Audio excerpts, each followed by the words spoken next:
The morning sun cast long shadows across the grounds of Royal Lodge as Prince Andrew stood at his study window, watching the groundskeepers tend to the vast gardens. At 63 years old, the Duke of York had grown accustomed to mornings like these, where silence filled the spaces between his thoughts. Yet this particular morning felt different. The weight of recent events seemed to press against his chest like an invisible hand. 3 weeks had passed since the latest headlines appeared in every major newspaper across Britain. The same photographs, the same questions, the same uncomfortable truths that refused to disappear no matter how many lawyers he consulted or how many official statements Buckingham Palace released on his behalf.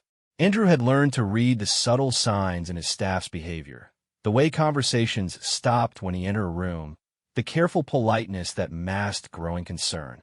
His private secretary, Margaret Thornton, had been with the royal household for 15 years.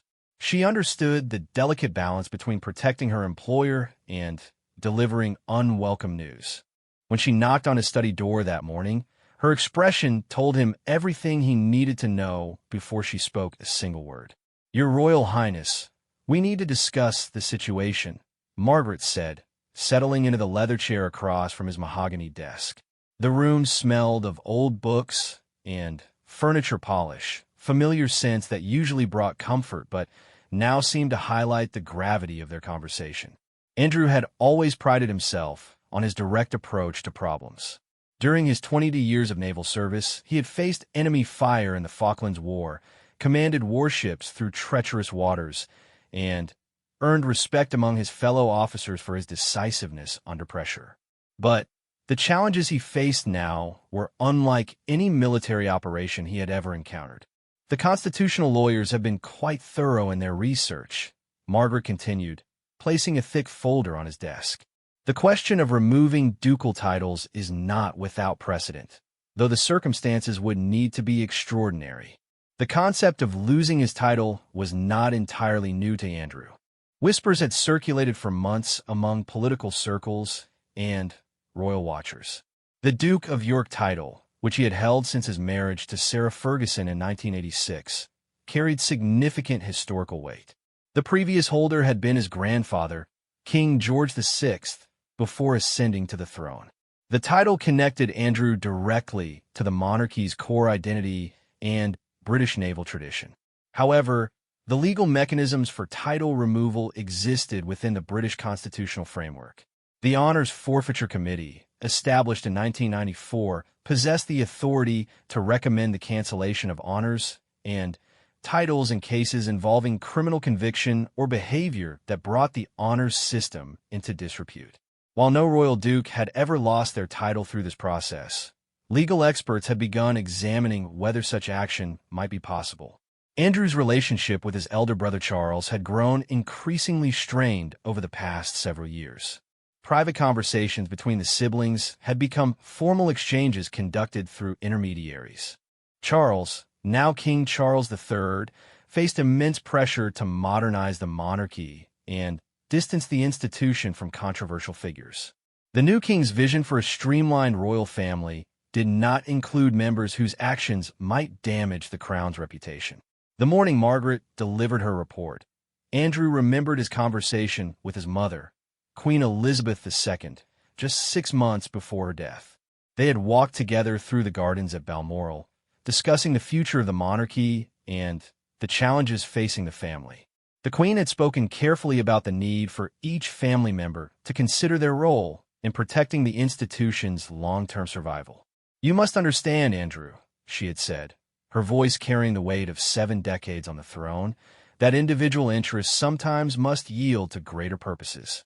The monarchy has survived by adapting to changing times and public expectations."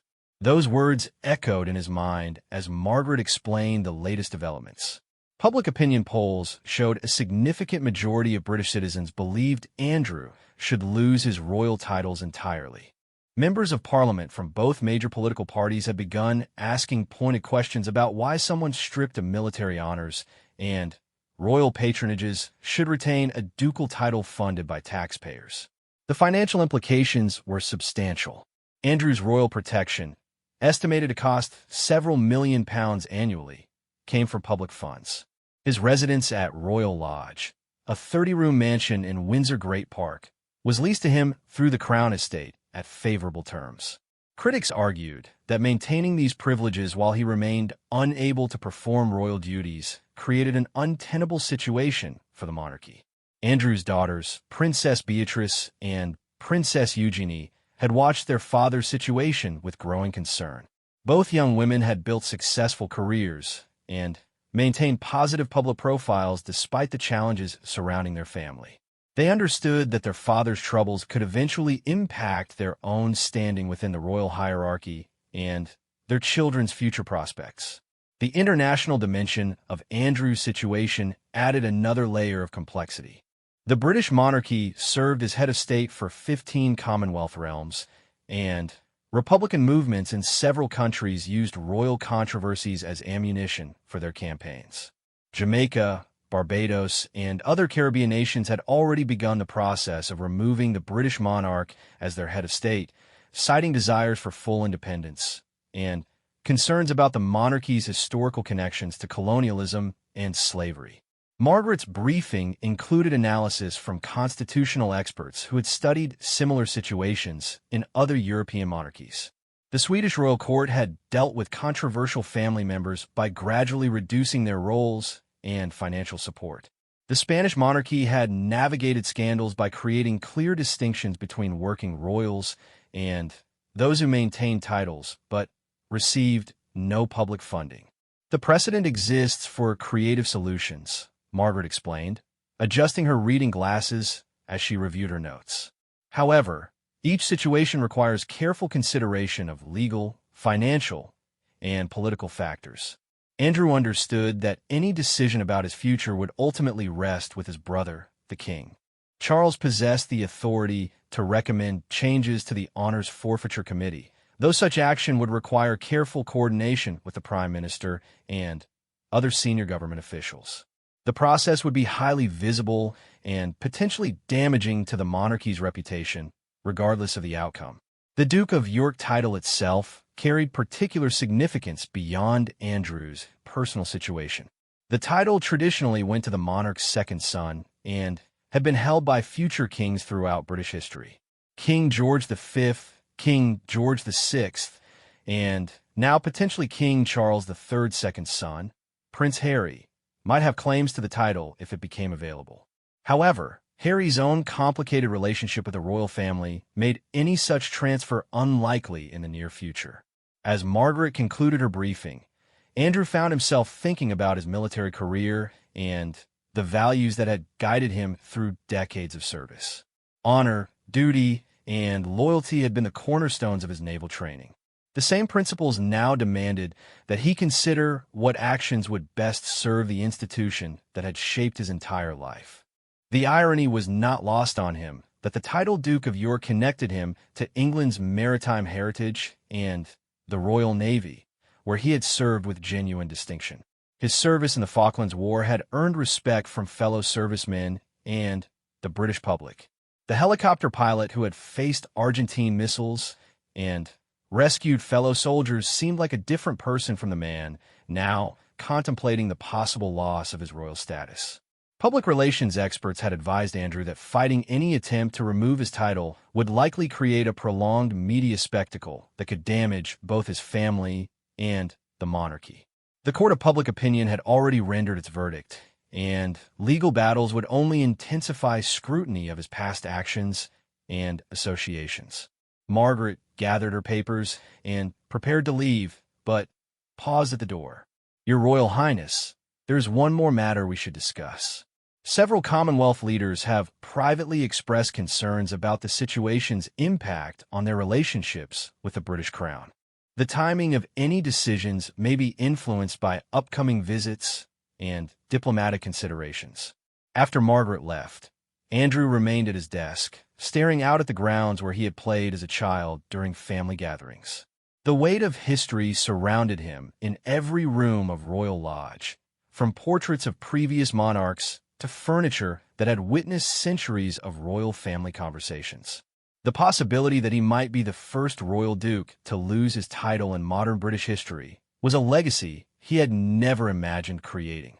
The transformation of the British monarchy over the past century had been remarkable. His great-great-grandmother Queen Victoria had presided over an empire spanning the globe, while his mother had navigated the decolonization process and the emergence of modern constitutional monarchy. Each generation had adapted to changing circumstances while maintaining the crown's essential dignity and relevance. Andrew recognized that his situation represented another test of the monarchy's ability to evolve. The institution's survival depended on maintaining public trust and demonstrating that royal privilege came with corresponding responsibility. His actions over the past decade had undermined both principles, creating a crisis that required resolution regardless of personal cost. The legal research Margaret had presented revealed the complexity of removing a royal title.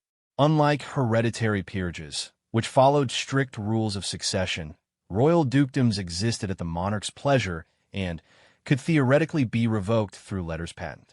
However, such action would be unprecedented and would require careful justification to avoid accusations of arbitrary punishment. Parliamentary involvement would likely be necessary, given the constitutional implications of removing a title held by the monarch's brother. Members of Parliament had already begun questioning the government about Andrew's status, and pressure was building for definitive action rather than the current ambiguous situation where he retained his title, but could not use it for official purposes. The international media attention surrounding Andrew's situation had created additional pressure for resolution. American, Australian, and Canadian news outlets regularly covered developments in his case, often in unflattering terms that reflected poorly on the entire royal family. The monarchy's role as a symbol of British values and democracy was being questioned by allies and critics alike. As evening approached, Andrew walked through the rooms of Royal Lodge, each space holding memories of happier times when his role within the royal family seemed secure and purposeful. The dining room where he had hosted official functions, the library where he had studied briefing papers for royal engagements, the sitting room where his daughters had played during childhood visits, all now felt like artifacts from a different era. The decision about his title would ultimately reflect broader questions about the monarchy's future direction. King Charles III had spoken frequently about creating a more efficient, relevant royal family focused on service rather than privilege. Andrew's situation provided an opportunity to demonstrate that accountability applied even to senior family members, but it also risked creating precedents that might affect other royals in future controversies. Margaret had mentioned that several legal scholars were preparing academic papers analyzing the constitutional implications of Andrew's case. Universities across Britain and the Commonwealth were examining how royal title removal might affect the balance between hereditary privilege and democratic accountability that underpinned modern constitutional monarchy. The evening news that night featured yet another panel discussion about Andrew's future with former government ministers, constitutional experts, and royal biographers debating various scenarios. Public opinion remained firmly opposed to his retaining any royal privileges, while legal experts cautioned that hasty action might create unintended consequences for the monarchy's constitutional position. Andrew watched these discussions with a detached interest of someone observing their own dissection. The commentators analyzed his situation with clinical precision, weighing political calculations and legal precedents while rarely acknowledging the human cost of their recommendations. He had become a case study in royal crisis management rather than a person facing the potential loss of identity that had defined his entire adult life. The path forward remained unclear as Margaret's report had outlined several possible scenarios, each carrying significant risks and benefits. Complete title removal would satisfy public demands for accountability, but might create constitutional complications. Maintaining the title while permanently excluding Andrew from royal duties would preserve legal precedents, but could be seen as insufficient punishment. Finding a middle ground that satisfied both constitutional requirements and public expectations would require unprecedented creativity and political skill. As Andrew prepared for bed that night, he understood that the coming months would determine not only his personal future, but also establish important precedents for how the British monarchy handled serious controversies involving senior family members. The outcome would influence public perception of royal accountability and shape the institution's evolution in the 21st century. 6 months after Margaret's initial briefing, the situation surrounding Prince Andrew's future had evolved into a complex chess game involving palace officials, government ministers, and constitutional lawyers. The morning mist hung low over Westminster as Prime Minister Rishi Sunak prepared for his weekly audience with King Charles III. The agenda for their private meeting included several pressing matters, but the question of the Duke of York's status had risen to the top of their confidential discussions.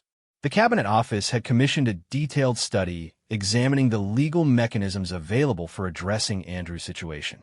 The report, classified as official sensitive, outlined 3 primary options, each carrying distinct political and constitutional implications.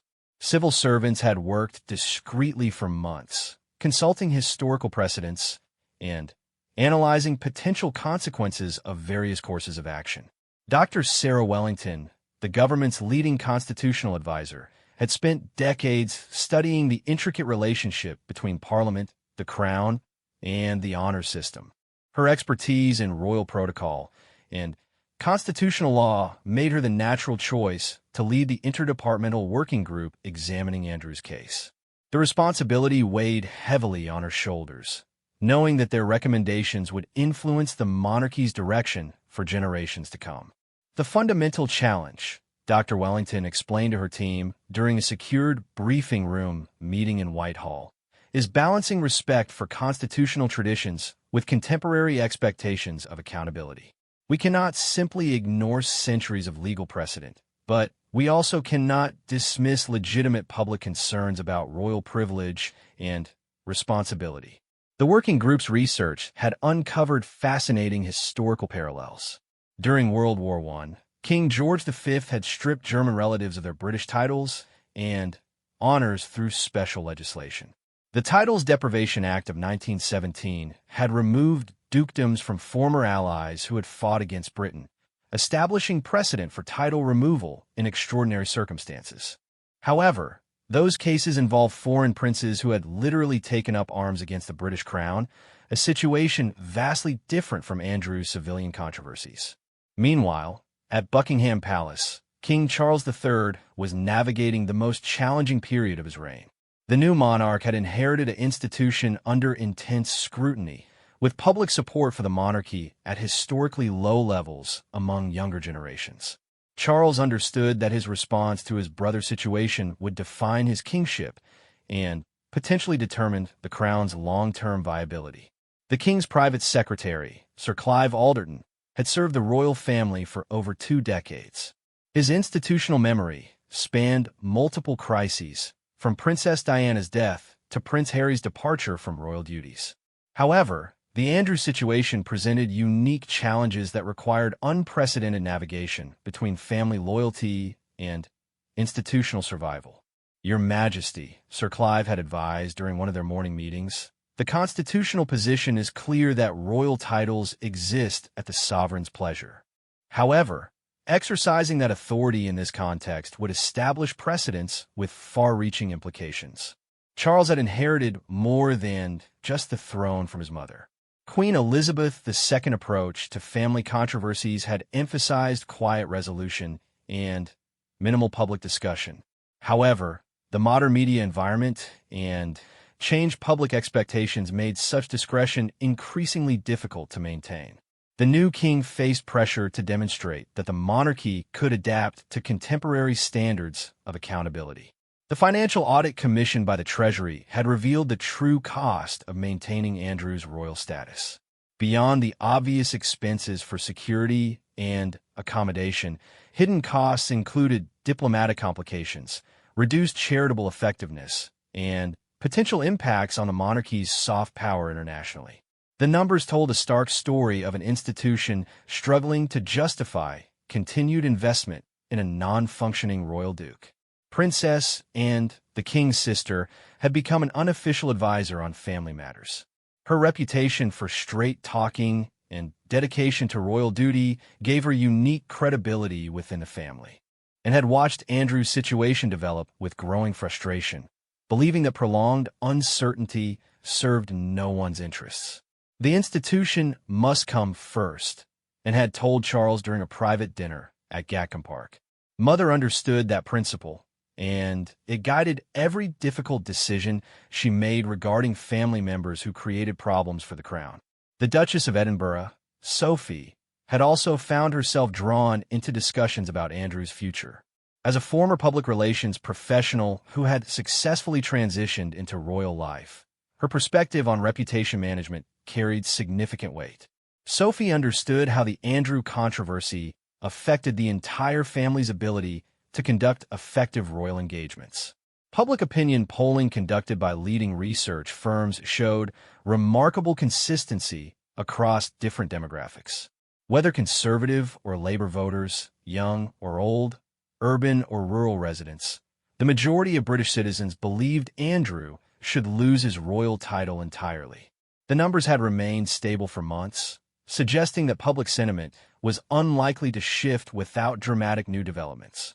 International reactions to the prolonged uncertainty had begun affecting Britain's diplomatic relationships.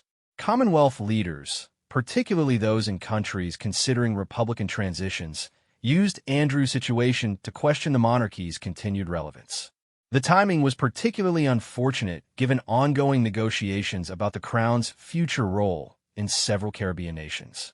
The Archbishop of Canterbury, Justin Welby, had privately expressed concerns about the monarchy's moral authority during his regular meetings with palace officials.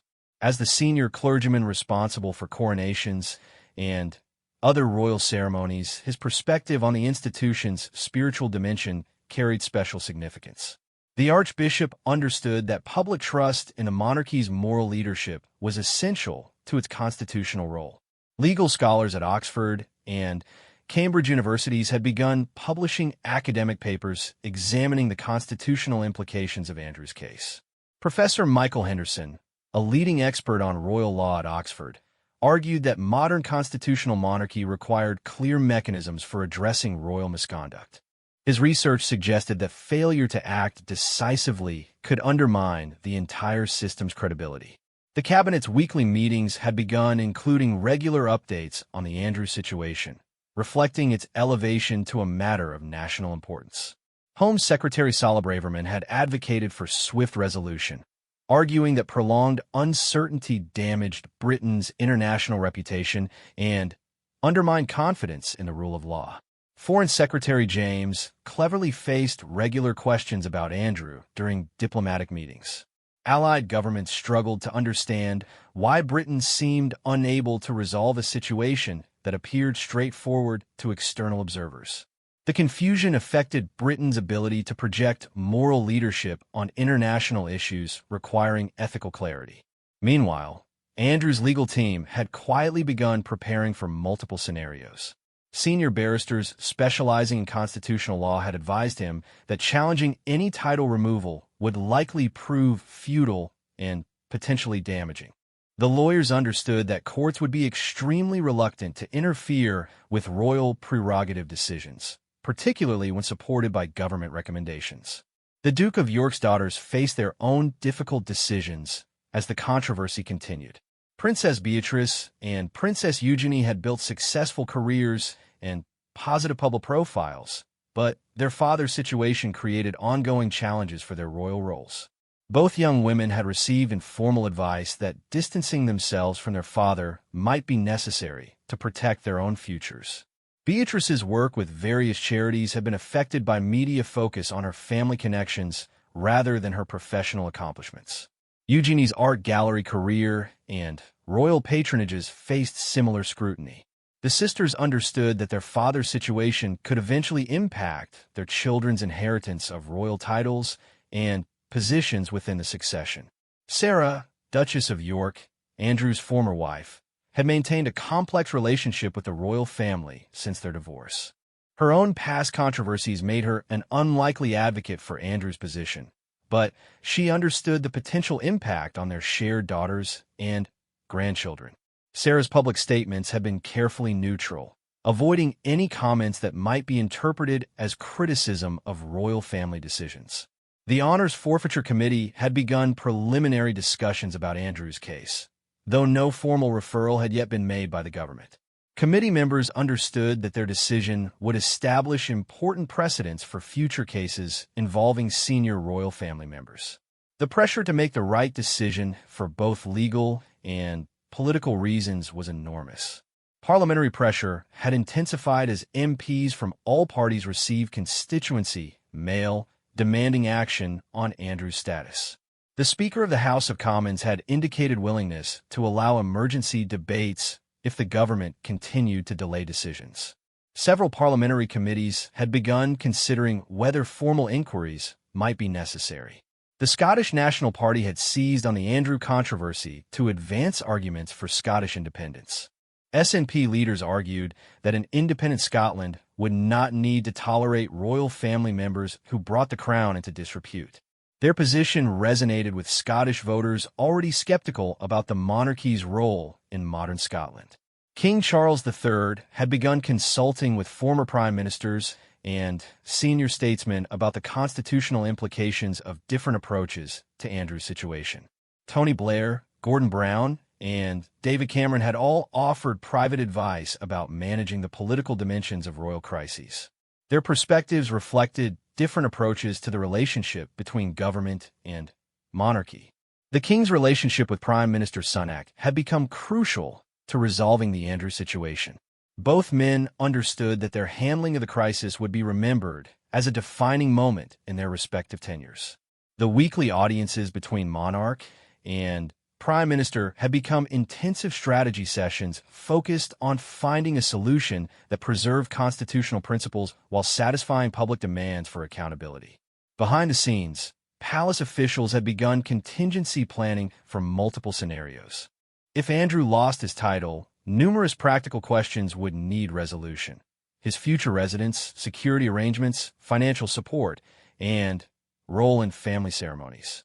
Each detail required careful consideration to avoid creating new controversies. The Church of England's position had become increasingly important as debates about royal accountability intensified. Senior clergy had begun questioning whether the monarch's role as supreme governor of the church could be maintained if the royal family appeared unable to address serious moral questions within its own ranks. The theological implications of royal divine right versus democratic accountability created complex challenges for religious leaders. Media coverage had evolved from sensationalism to serious constitutional analysis as the situation's complexity became apparent. Leading newspapers had commissioned legal experts to explain the various options available, while television networks prepared in-depth documentaries examining precedents and implications. The coverage reflected growing public understanding that Andrew's case involved fundamental questions about monarchy's role in modern democracy. International constitutional experts had begun comparing Britain's situation with similar crises faced by other monarchies. The Swedish, Norwegian, and Dutch royal families had all navigated serious controversies involving family members, providing potential models for British decision-makers. However, the unique characteristics of the British constitutional system made direct comparisons difficult. As winter approached, the pressure for resolution had reached a critical point. The prolonged uncertainty was serving no one's interests and creating ongoing damage to the monarchy's reputation.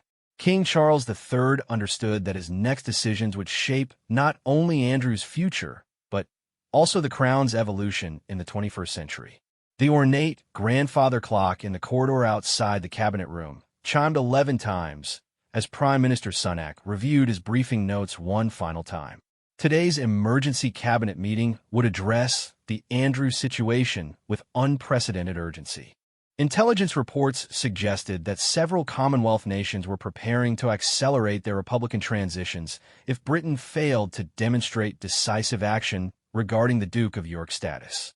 Dr. Wellington entered the secure briefing room at number 10, carrying a leather portfolio containing the final recommendations from the Interdepartmental Working Group.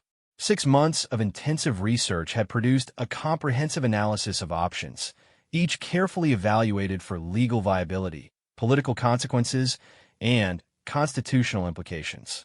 The weight of their conclusions would influence British constitutional development for decades to come. Prime Minister Dr. Wellington began, settling into her chair across from Sunak's desk. Our analysis has identified a pathway that balances constitutional tradition with contemporary accountability requirements. However, implementation will require unprecedented coordination between palace, parliament, and government. The recommended solution involved a two-stage process that would preserve constitutional principles while satisfying public demand for action. Stage 1 would see the Honours Forfeiture Committee formally recommend Andrew's title removal based on his inability to fulfill royal duties and the damage to the honours system's reputation. Stage 2 would involve new legislation clarifying the procedures for royal title removal in extraordinary circumstances. Meanwhile, at Clarence House, King Charles III was conducting his own final consultations. The Archbishop of Canterbury had arrived for a private meeting that would address both constitutional and moral dimensions of the Andrew crisis. Justin Welby understood that the Church of England's position would significantly influence public perception of any royal family decision. "Your Majesty," the Archbishop said as they settled in Charles's private study, "the moral authority of the Crown depends on demonstrating that privilege comes with responsibility. The Church's teaching emphasizes accountability for one's actions, regardless of social position." The Archbishop's words carried particular weight given his role in Charles's coronation just months earlier. The sacred nature of the monarchy's Christian foundation required consistency between stated values and practical decisions.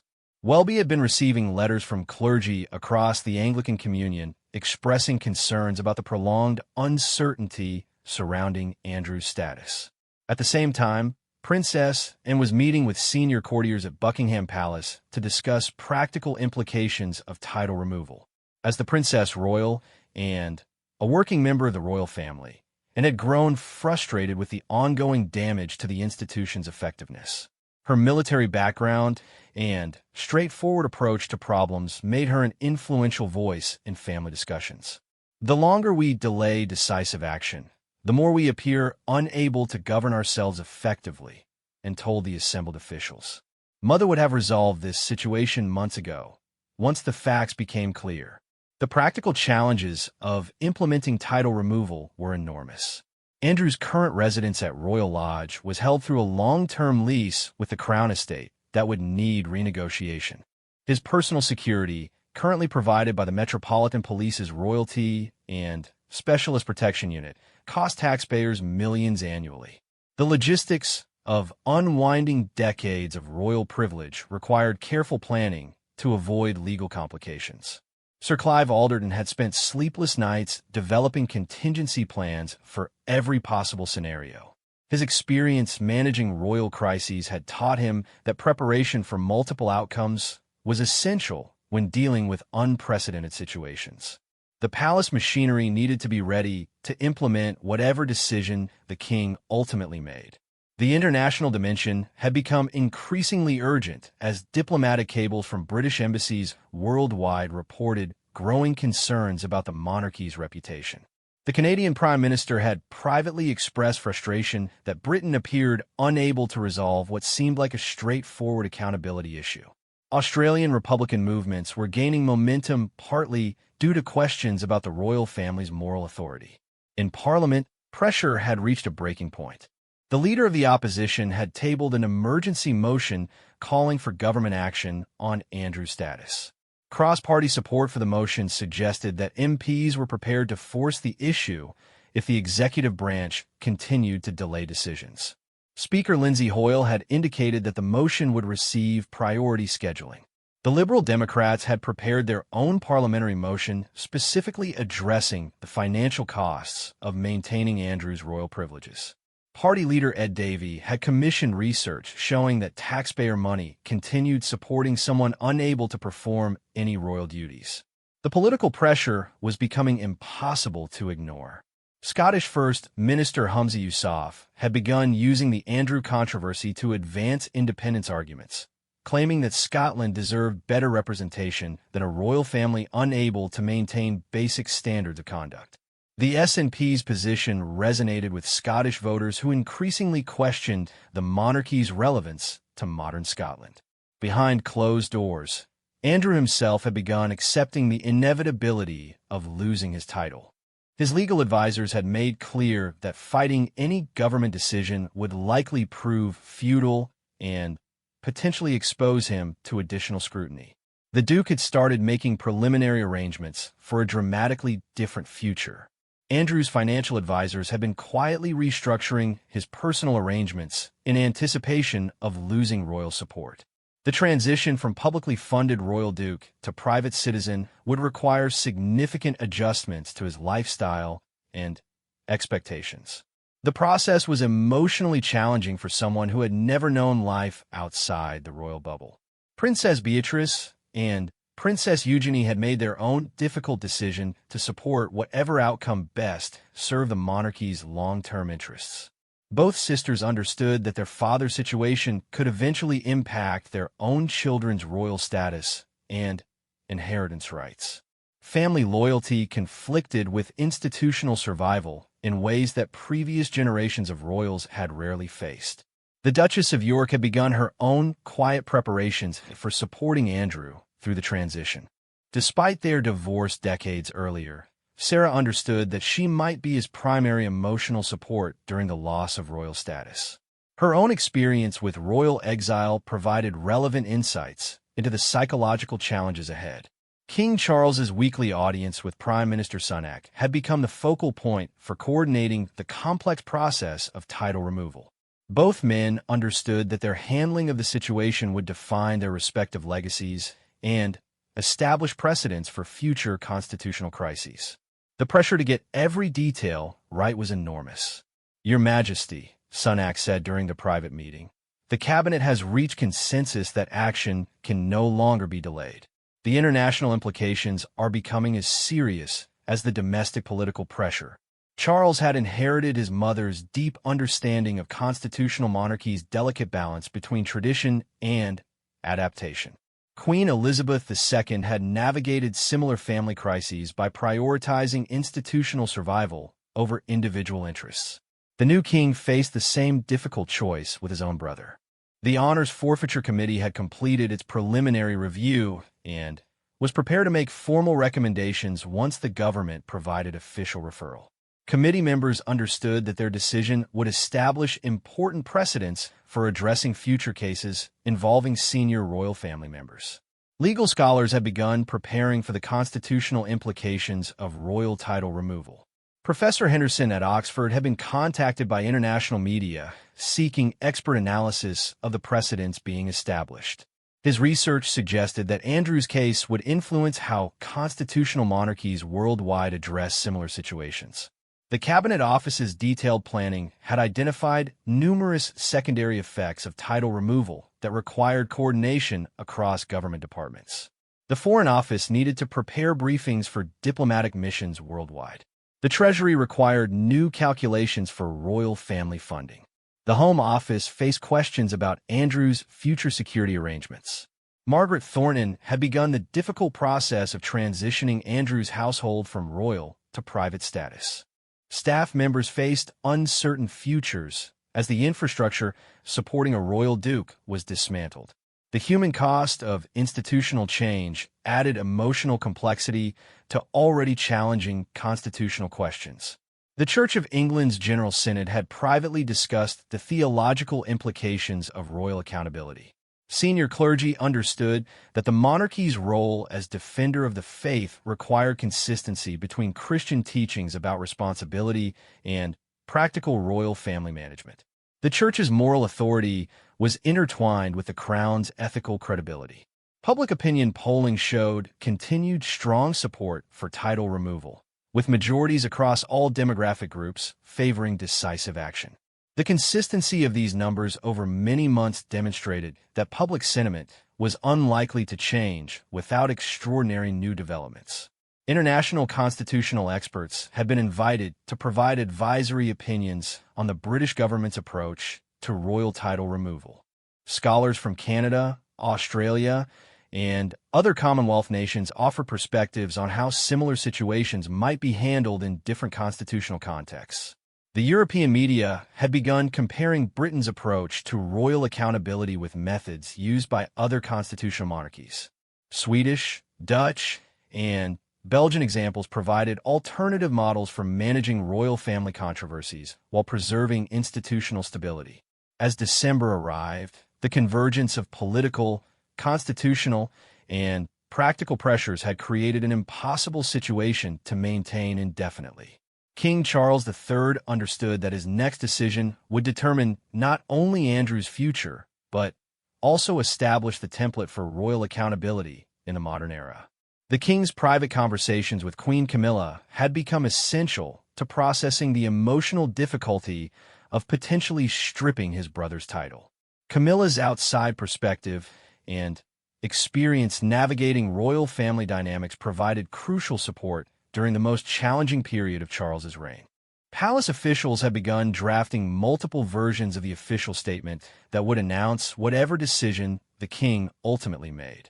Each version required careful language to balance legal precision with public accessibility while avoiding any phrasing that might create new controversies or legal complications. The timing of any announcement would need coordination with Parliament's schedule, Commonwealth government consultations, and international diplomatic considerations. The complex choreography required to manage such an unprecedented situation demonstrated the intricate web of relationships underlying modern constitutional monarchy. Financial markets had begun factoring potential royal family changes into their assessments of British political stability.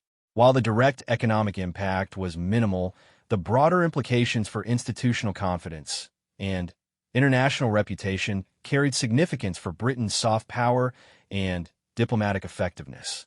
As the year drew to a close, everyone involved in the Andrew situation understood that resolution could no longer be delayed. The convergence of domestic political pressure, international diplomatic concerns, and constitutional principles had created a moment that would define the monarchy's evolution in the 21st century. The morning of January 15th broke cold and gray over London as final preparations were made for an announcement that would reshape the British monarchy's relationship with accountability and privilege. In the secure communications room at Buckingham Palace, Sir Clive Alderton reviewed the coordinated timing that would see simultaneous statements from the Palace, Downing Street, and the Honours Forfeiture Committee.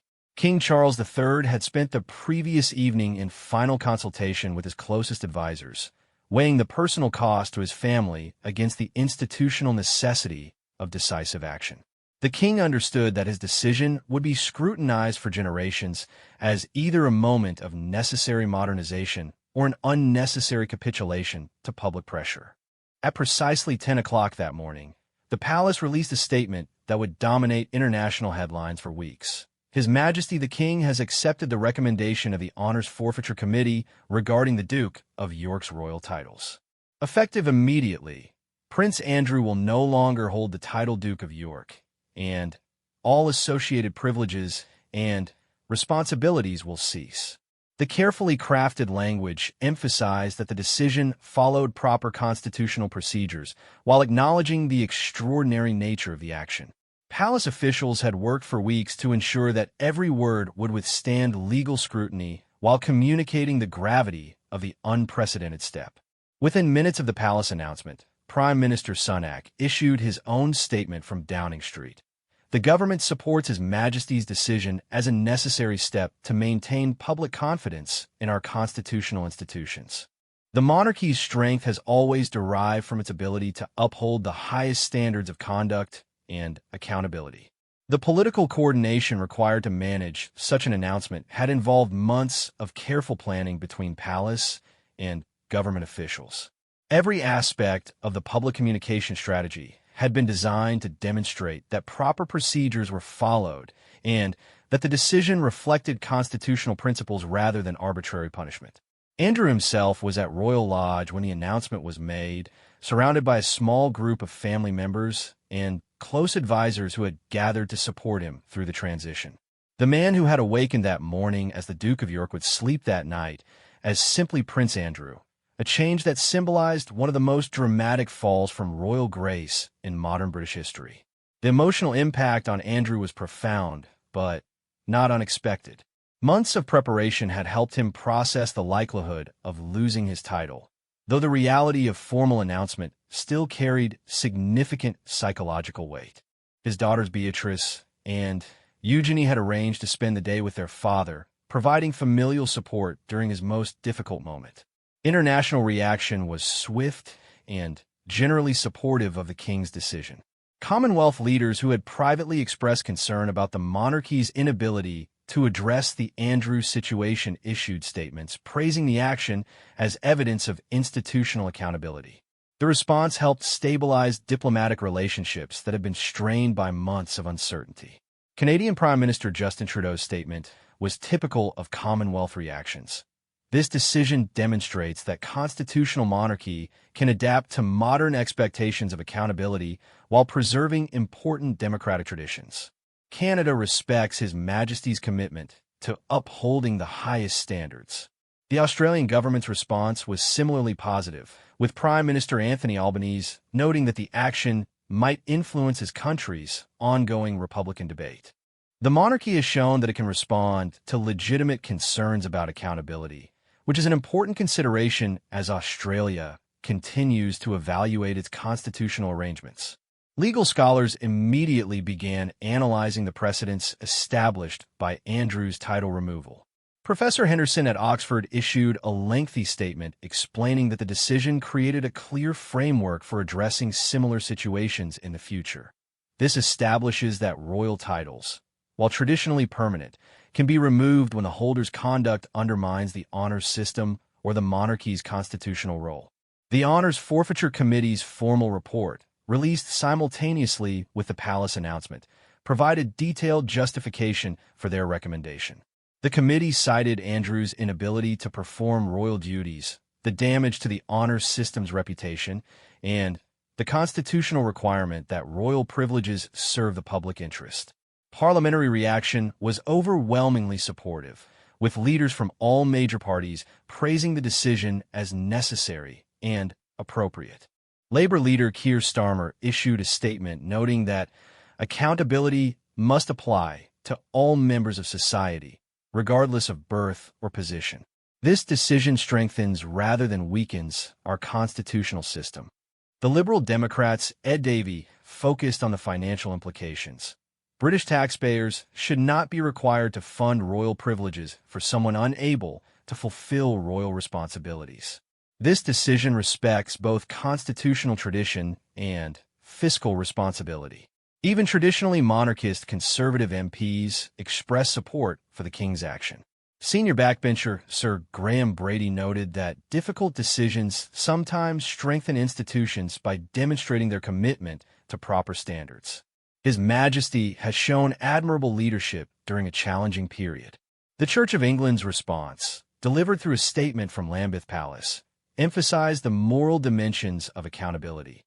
The decision reflects important Christian principles about responsibility and the proper use of privilege. The Church supports actions that strengthen the moral authority of our constitutional institutions. Public reaction, as measured by immediate polling, showed strong approval for the king's decision. Over 70% of respondents expressed support for title removal, with particularly high approval among younger demographics who had been most critical of the monarchy's previous handling of the situation. International media coverage was extensive and generally positive, with major newspapers across the United States, Europe, and the Commonwealth praising the decision as evidence of institutional adaptation. The New York Times editorial board noted that the British monarchy has demonstrated that even ancient institutions can embrace accountability when circumstances require bold action. The practical implications of title removal began immediately, with Andrew's security detail being reduced and his access to royal facilities being reassessed. The Metropolitan Police's Royalty Protection Unit announced that security arrangements would be reviewed and adjusted to reflect his changed status. Royal Lodge's future became an immediate question requiring resolution. The Crown Estate announced that Andrew's long-term lease would be renegotiated to reflect market rates rather than the preferential terms previously available to senior royals. The financial implications were substantial and would require significant adjustments to Andrew's lifestyle. The impact on Andrew's daughters was carefully managed through palace communications that emphasized their continued royal status and roles. Princess Beatrice and Princess Eugenie issued a joint statement supporting their father while reaffirming their commitment to their royal duties and charitable work. "We love and support our father as any daughters would," their statement read. "We also respect His Majesty's decision and remain committed to serving the monarchy and the charitable causes that are so important to us." The broader royal family rallied around King Charles III's decision, with Princess Anne issuing a rare public statement praising her brother's difficult but necessary action to preserve the monarchy's integrity and effectiveness. The show of family unity helped demonstrate that personal relationships could coexist with institutional requirements. Prince William and Catherine's response was measured but supportive, focusing on their continued commitment to modernizing the monarchy while respecting its traditions. Their statement emphasized that the royal family's strength comes from its ability to uphold the highest standards while serving the British people. The Scottish National Party's reaction was more complex, with leaders acknowledging the decision while maintaining that independence remained the best solution for Scotland's relationship with the monarchy. However, the swift action helped undermine some Republican arguments about the institution's inability to reform itself. Welsh political leaders generally supported the King's decision, with the First Minister noting that it demonstrated the monarchy's continued relevance to modern Wales. The response helped stabilize relationships between the royal family and devolved governments that had been strained by the prolonged controversy. European royal families watched the British handling of the Andrews situation with great interest, recognizing that the precedents established could influence how other monarchies addressed similar challenges. The Swedish, Norwegian, and Dutch royal courts all issued private messages of support for King Charles III's decision. The financial market's reaction was minimal but positive, with analysts noting that resolution of the uncertainty removed a potential source of political instability. The pound strengthened slightly against other currencies as investors welcomed clarity on a situation that had created ongoing diplomatic complications. Academic institutions began preparing comprehensive studies of the constitutional implications of royal title removal.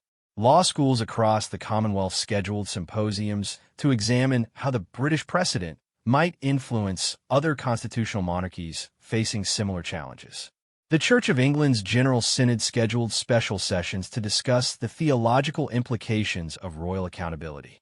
Senior clergy recognized that the successful handling of the Andrews situation strengthened arguments for maintaining the monarch's role as supreme governor of the Church. International constitutional experts praised the British approach as a model for other democracies seeking to balance traditional institutions with modern accountability requirements.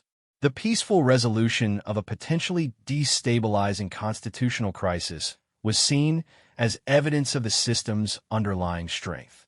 As the weeks following the announcement passed, it became clear that the decision had successfully addressed the immediate crisis while establishing important precedents for the future. Public support for the monarchy actually increased in the aftermath, as polls showed approval for King Charles III's handling of the situation. The long-term implications would take years to fully understand, but the immediate effect was to demonstrate that the British constitutional system could adapt to changing circumstances while preserving essential democratic principles. The balance between tradition and accountability had been successfully maintained through unprecedented action. Andrew's adjustment to private life proved challenging but manageable with family support and professional guidance. The loss of royal status required fundamental changes to his daily routine, social relationships, and public identity, but also provided freedom from the constraints and expectations of royal duty. The monarchy emerged from the crisis with enhanced credibility and public trust, having demonstrated that accountability applied even to senior family members. King Charles III's reign was strengthened by his willingness to make difficult decisions in defense of institutional integrity. The precedent established by Andrew's title removal created a clear framework for addressing future royal controversies, providing both deterrent effect and procedural guidance. The successful navigation of the crisis became a template for a constitutional monarchy in the 21st century.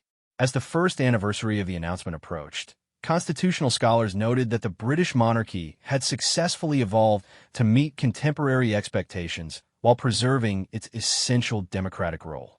The Andrew case had tested the institution's ability to reform itself and demonstrated that ancient traditions could coexist with modern accountability in a healthy democratic society.